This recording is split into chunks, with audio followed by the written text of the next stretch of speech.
Hello everyone.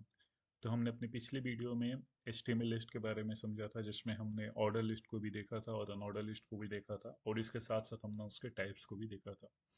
तो आज की वीडियो में हम लोग कंटिन्यू करने जा रहे हैं इमेज एलिमेंट को, जिसमें हम ये समझेंगे कि इमेज को हम कैसे अटैच कर सकते हैं अपने वेबसाइट के ऊपर। क्योंकि आप जब भी कोई वेबसाइट को बिल्डअप करोगे तो वेबसाइट को थोड़ा अट्रैक्टिव बनाने के लिए डेफिनेटली आपको उसमें या तो कुछ लोगो या फिर कुछ कंटेंट में आपको कुछ इमेजेस वहाँ पे पास करनी पड़ेगी। जैसे कि अगर आप ई कॉमर्स वेबसाइट बना रहे हो तो आप देख रहे होगे कि जो फ्लिपकार्ट है या अमेजोन है उसमें बहुत सारी इमेजेस होती हैं हर एक प्रोडक्ट की, एंड देन उसकी प्राइसिंग होती है। तो वहाँ पे भी वो एक इमेज एलिमेंट का यूज करके ही उस इमेज को वहाँ पे प्लेस किया जाता है विथ इन डिवीजन टैग्स के अंदर।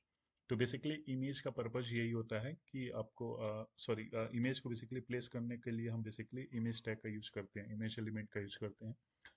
और इसके बहुत सारे एट्रीब्यूट्स होते हैं, जैसे कि जब आप इमेज को प्लेस कर रहे हो तो आपको उसकी कुछ हाइट सेट करना है, कुछ विड्थ सेट करना है, उसका कुछ डायमेंशन होगा।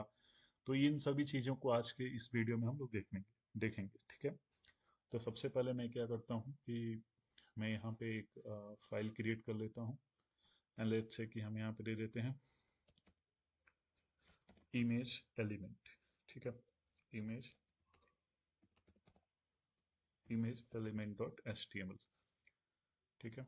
तो हमने क्या किया, अपना image element dot H T M L file create कर लिया है, और मैंने अपने वायलर प्लेट कोड को भी यहाँ पे ऐड कर दिया, ठीक है।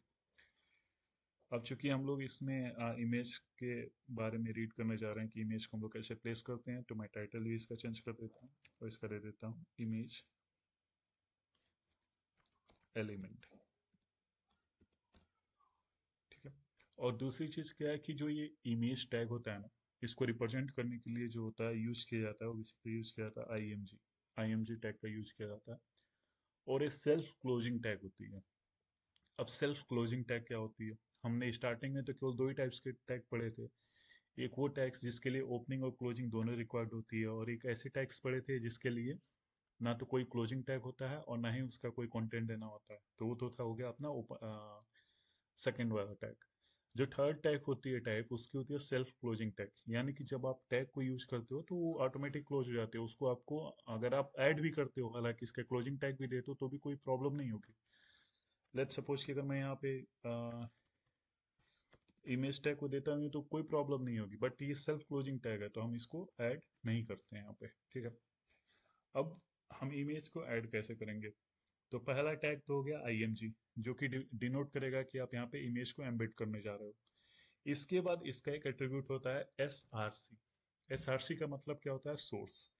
और ये सोर्स क्या होता है कि आप जो इमेज को अपने वेबसाइट पे ऐड करने जा रहे हो वो बेसिकली आप कहीं ना कहीं से लोगे, राइट। या तो हो सकता है आप उसको कहीं ऑनलाइन मतलब नेटवर्क से उठाओगे, ऑनलाइन सर्वर से उठाओगे। या हो सकता है कि आप अपने, जैसे मैं यहाँ पे फाइल्स अपनी प्रिपेयर कर रहा हूँ इस फोल्डर के अंदर, तो हो सकता है कि मैं उस इमेजेस को उस फोल्डर में रखा हूँ तो मैं वहां से उठाऊंगा। तो वो होती है बेसिकली सोर्स। और एक क्या होता है एट्रीब्यूट। अब हम जानते हैं कि जो एट्रीब्यूट्स होते हैं किसी भी एलिमेंट्स के, वो बेसिकली की और वैल्यू के पेयर में होते हैं, ठीक है। तो सोर्स आपका की हो गया, और इसकी वैल्यू यहाँ पे हम लोग दे देंगे वो इमेज का पाथ, जो भी इमेज हम यहाँ पे डिस्प्ले कराना चाहते हैं। लेट्स से कि हमने दे दिया यहाँ पे इमेज का पाथ, ठीक है। हालांकि ये कोई पाथ नहीं है, अभी मैं एक्सप्लेन कर रहा हूँ, then we will see how we get the path. तो ये अभी इमेज का पाथ हो गया। इसके बाद एक और एट्रीब्यूट होता है इसका, उसको हम बोलते हैं ALT। ALT क्या होता है, अल्टरनेट होता है। डेट मीन्स कि जैसे मान लीजिए कि अगर मैं जो इमेज लिया हूँ, सपोज कि मैं किसी सर्वर से ले लिया, और सर्वर से इमेज लिया, जब तक मेरे सिस्टम पे नेट कनेक्टेड है, जब तक मैं उस सर्वर से कनेक्टेड हूँ, वो इमेज मेरे वेबसाइट पे विजिबल होगी, ठीक है। लेट्स सपोज कि या तो मेरा नेटवर्क डाउन हो गया, या फिर जो इमेज वो जिस सर्वर पे प्लेस की गई है वहां से उस इमेज को डिलीट कर दिया गया, तो उस केस में आपके वेबसाइट पे एक क्रॉस सिंबल बन के आएगा, ठीक है, उस कंप्लीट एरिया के अंदर। तो उससे क्या होगा कि वहां पे वो इमेज नहीं दिखेगी, और आपको पता भी नहीं चलेगा कि यहाँ पे एक्चुअल, आपको ये तो सेंस लग जाएगा कि ओके यहाँ पे कुछ क्रॉस बन कर रहा है, दैट मीन्स कि यहाँ पे पहले कुछ इमेज था जो कि डिलीट कर दिया गया है। लेकिन अगर वहां पे हम कुछ नेम दे रहे हैं, जैसे कि लेट सपोज कि अगर आप मोबाइल का इमेज अपलोड कर रहे हो, और वहां पे हम वहां पे दे दें कि अगर ये इमेज जब डिस्प्ले ना हो तो वहां पे उसका मॉडल नंबर शो हो जाए, तो इसे यूजर को आइडिया लग जाएगा कि अच्छा यहाँ पे इस मॉडल नंबर का मोबाइल नंबर ऐड किया गया था। तो सिमिलरली क्या होता है कि जब भी आप कोई इमेज को अटैच करते हो और उस इमेज को अगर डिलीट कर दिया जाता है, तो वो इमेज एक्चुअल में है क्या। लेट सपोज कि मैं अभी यहाँ पे कोई इमेज प्लेस करूंगा, और सपोज वो इमेज है नेचुरल थीम्स है, तो मैं यहाँ पे इसकी वैल्यू दे देता हूँ कि वो नेचर इमेज। तो अब क्या होगा, अगर मैं उस इमेज को डिलीट भी कर दूंगा तो वहां पे आएगा वो कि ओके ये नेचर का इमेज है जो कि यहाँ पे बेसिकली प्लेस किया गया, तो उसके लिए होता है एल टैग। ठीक है, तो बेसिकली मेरे पास ये इमेज है, मैं इसको इसके पाथ को कॉपी करने जा रहा हूँ। तो यहाँ पे देखिए, यहाँ पे मैं इसके पाथ को कॉपी कर लिया। अब मैं अपने वीएस कोड में जाऊंगा और यहाँ पे एसआरसी की जगह पे मैं इसको यहाँ पे प्लेस कर दिया। ठीक है, तो ये मेरा पाथ बन गया।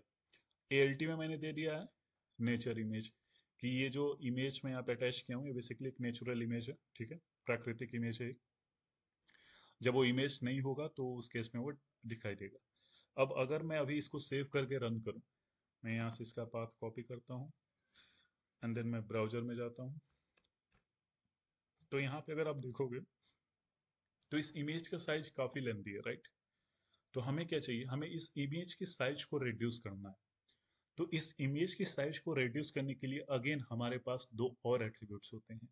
क्योंकि आप इसकी साइज को रिड्यूस करोगे तो आप कैसे करोगे, हाइट और विड्थ से करोगे, राइट। तो इसके दो और एट्रीब्यूट्स होते हैं, जिसमें एक हो गया आपका हाइट। हाइट, और इसकी वैल्यू लेट्स से कि मैं 150 बाई 150 में इसको शो करना चाहता हूँ। तो हाइट हो गया हमारा 150, एंड देन विड्थ भी हमने सेट कर दिया 150। ठीक है, अब मैं इसको सेव करूंगा एंड देन यहाँ पे मैं इसको रिफ्रेश करूंगा।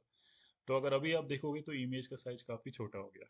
ठीक है, तो ये हाइट और विड्थ जो एट्रीब्यूट्स हैं, ये दोनों हाइट और विड्थ एट्रीब्यूट्स, इसका यूज करके हम लोग इस इमेज को स्मॉल कर सकते हैं।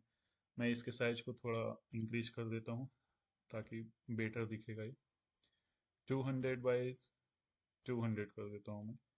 इसको सेव करता हूँ एंड देन यहाँ पे मैं रिफ्रेश करता हूँ। तो अभी ये कुछ हद तक ठीक है। तो अभी क्या करूंगा मैं इस इमेज को, जैसे मैंने बताया आपको कि यहाँ पे एक एएलटी टैग होता है, जिसका मतलब क्या होता है कि जब ये इमेज इस लोकेशन से रिमूव कर दी जाएगी तो जो आप एएलटी टैग के अंदर दिए रहोगे वही आपका बेसिकली वहां पे लिख के आएगा। ठीक है, तो अभी मैं क्या करता हूँ, ये जो इमेज है ना, इसको मैं यहाँ से हटा देता हूँ। ये इमेज यहाँ पे है, मैं इसको कॉपी कर लेता हूँ और मैं इसको पेस्ट कर देता हूँ लेट्स से यहाँ पे न्यू फोल्डर के अंदर। ठीक है, और मैं अपने डेस्कटॉप से इसको रिमूव कर देता हूँ। अभी ये इमेज मेरे डेस्कटॉप पे नहीं है। ठीक है, डेट मीन्स कि मैंने जहां से भी ये इमेज उठाई थी, अगर आप इस इमेज का पाथ देखोगे तो बेसिकली क्या है, डेस्कटॉप से। तो जहां से भी मतलब मैंने डेस्कटॉप से ये इमेज उठाई थी, अगर अभी मैं डेस्कटॉप पे देखूंगा तो मेरे पास वो इमेज अवेलेबल नहीं है। ठीक, तो अब क्या होगा, अब मैं इसको सेव करता हूँ एंड देन हम लोग ब्राउजर में चलते हैं। मैं इसको रिफ्रेश करूंगा, आप देखो यहाँ पे ये क्रॉस मार्क बन के आ गया। ये जो इमेज का मतलब एक सिंबल दिखा रहा है कि ये इमेज थी यहाँ पे जो अपलोड नहीं हो रही है, और नेचर इमेज है जो एएलटी टैग के अंदर आपने मेंशन किया है वही वहां पे आएगा। लेट्स सपोज कि आपको यहाँ पे कुछ चेंज कर देते हैं,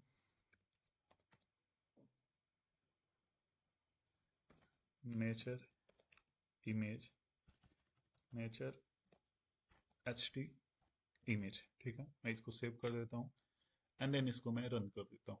तो अभी देखो, अभी ये इमेज हट गया, लेकिन अगर कोई भी इस वेबसाइट को देखेगा, लेट्स सपोज कि हमारे वेबसाइट है, तो उसको आइडिया लग जाएगा। ठीक है, यहाँ पे कोई वेबसाइट था और कोई इमेज था जिसका नाम था नेचर एच टी इमेज, और उसको रिमूव कर दिया गया इसलिए हम उसको नहीं देख पा रहे हैं। ठीक है, अब मैं फटाफट से यहाँ से जाता हूँ और ये कंट्रोल जेड कर देता हूँ मैं, जिससे कि ये मेरे इस पे डेस्कटॉप पे आ जाएगा। तो अभी ये बात आपकी सही हो जाएगी और अभी हमें एएलटी टैग नहीं दिखेगा, हमें केवल इमेज दिखेगा। ठीक है, तो ये बेसिकली अल्टरनेटिव होता है, जब इमेज होगा तो ये टेक्स्ट नहीं दिखेगा, जो भी टेक्स्ट आप इसके अंदर प्लेस करोगे। और बेसिकली ये रिकमेंड किया जाता है कि जो भी इमेज आप यूज कर रहे हो उसका नेम ही यहाँ पे दो। जैसे कि अगर आपका प्रोफाइल फोटो है तो आप दे दो प्रोफाइल फोटो, अगर आपका कॉन्टैक्ट एड्रेस है तो दे दो कॉन्टैक्ट इन्फॉर्मेशन। तो इस टाइप से उसका एक मीनिंगफुल नाम दे दिया जाता है, जिससे कि अगर वो इमेज अगर इन फ्यूचर वो रिमूव हो जाती है तो उससे यूजर को आइडिया लग जाएगा। ठीक है, ये तो चीज हो गई यहाँ पे एएलटी टैग के बारे में। हालांकि इमेज में बहुत सारे अदर्स भी एट्रीब्यूट्स होते हैं, फोकस वगैरह करके, तो बहुत सारे एट्रीब्यूट्स हैं जिनका अगर जरूरत पड़ने का हम लोग यूज करेंगे।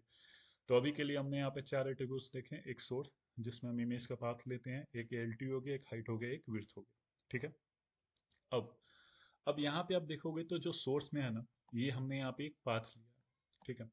तो ये बेसिकली इसमें दो टाइप के पाथ होते हैं, एक होता है रिलेटिव पाथ और एक होता है एब्सोल्यूट पाथ, ठीक है। तो एब्सोल्यूट पाथ क्या होता है? एब्सोल्यूट पाथ वो पाथ होता है जो कि आपकी इमेज को एक कंप्लीट यूआरएल को दिखाता है, कि वो इमेज आपने कहाँ से पिक की है, उसकी कंप्लीट एड्रेस को दिखाता है। जैसे अगर आप देखोगे तो ये नेचर डॉट जेपीजी है, ये अगर कोई भी बंदा इस कोड को देखेगा तो ये बोलेगा कि ओके, ये सीड फोल्डर के अंदर कोई यूजर नाम का फोल्डर है, उसके अंदर अमित कुमार सिंह नाम का कोई फोल्डर है, देन डेस्कटॉप फोल्डर है, और डेस्कटॉप के ऊपर ये प्लेस की गई। तो एब्सोल्यूट जो यूआरएल्स होते हैं वो वे यूआरएल्स होते हैं, सॉरी, एब्सोल्यूट जो यूआरएल हैं वो ऐसे यूआरएल्स होते हैं जिसमें उस इमेज का, उस एलिमेंट्स का कंप्लीट एड्रेस होता है, उसको हम बेसिकली बोलते हैं एब्सोल्यूट यूआरएल। दूसरा होता है आपका रिलेटिव यूआरएल। तो रिलेटिव यूआरएल क्या होता है कि लेट्स सपोज कि जो इमेज मैंने डेस्कटॉप पे प्लेस करी थी, मैं लेट्स सपोज कि यहाँ पे मैं एक फोल्डर क्रिएट कर लेता हूँ और यहाँ पे दे देता हूँ इमेजेस का, ठीक है। और मैं इस इमेजेस के अंदर यहाँ पे एक ऐड कर देता हूँ, सॉरी, ये इमेजेस पे मैं राइट क्लिक करके यहाँ पे मैं न्यू फाइल ऐड कर देता हूँ, एंड देन इसको मैं अपने डेस्कटॉप से पिक कर लेता हूँ, या मैं यहाँ पे जाता हूँ, ठीक है। यहाँ पे इमेजेस नाम का फोल्डर है, मैं इसके अंदर अपने इमेज को पेस्ट कर देता हूँ, ठीक है। अब मैं यहाँ पे आया तो ये मेरे पास नेचर डॉट जेपीजी जो है वो इमेज फोल्डर के अंदर आ गई है, ठीक है। तो अभी जो रिलेटिव रिलेटिव पाथ होता है, वो पाथ ऐसे होते हैं, वो रिलेटिव यूआरएल ऐसे होते हैं जिसमें कि हमारी कंप्लीट इन्फॉर्मेशन नहीं होती है। जैसे अभी क्या करेंगे कि रिलेटिव यूआरएल आप ऐसे भी अंदाजा लगा सकते हो कि जो जहाँ पे आप डेवलपमेंट कर रहे हो बेसिकली आप उसी फोल्डर के अंदर उसको प्लेस करती हो। जैसे मैंने इसको प्लेस किया इमेजेस के अंदर नेचर के नाम से, तो मैं अभी ये मुझे सारे पाथ देने की जरूरत नहीं है, मैं डायरेक्ट यहाँ पे दूंगा इमेजेस, ठीक है, इमेजेस का फोल्डर, एंड देन उसके अंदर है नेचर डॉट जीपीजी। मैं इसको सेव करता हूँ और रन करूंगा, यहाँ पे आउटपुट में आपको कोई भी इफेक्ट नहीं दिखेगा, ठीक है। तो ये बेसिकली एक एग्जांपल होता है कि आपका एब्सोल्यूट पाथ क्या होता है और रिलेटिव पाथ क्या होता है। तो आई होप कि मैं आपको काफ़ी अच्छे से इसको एक्सप्लेन कर पाया। तो ये आज के लिए इतना ही काफ़ी, रहने दे, आज के लिए काफ़ी है। नेक्स्ट वीडियो में हम लोग कंटिन्यू करेंगे कुछ अदर्स एलिमेंट्स के जो कि हम अपने अपकमिंग वेबसाइट में जिनका यूज करने जा रहे हैं, ठीक है। तो आज के लिए इतना ही रहने देते हैं, बाकी thanks for watching guys. If you really like this video then please do like comment share and subscribe. Thanks.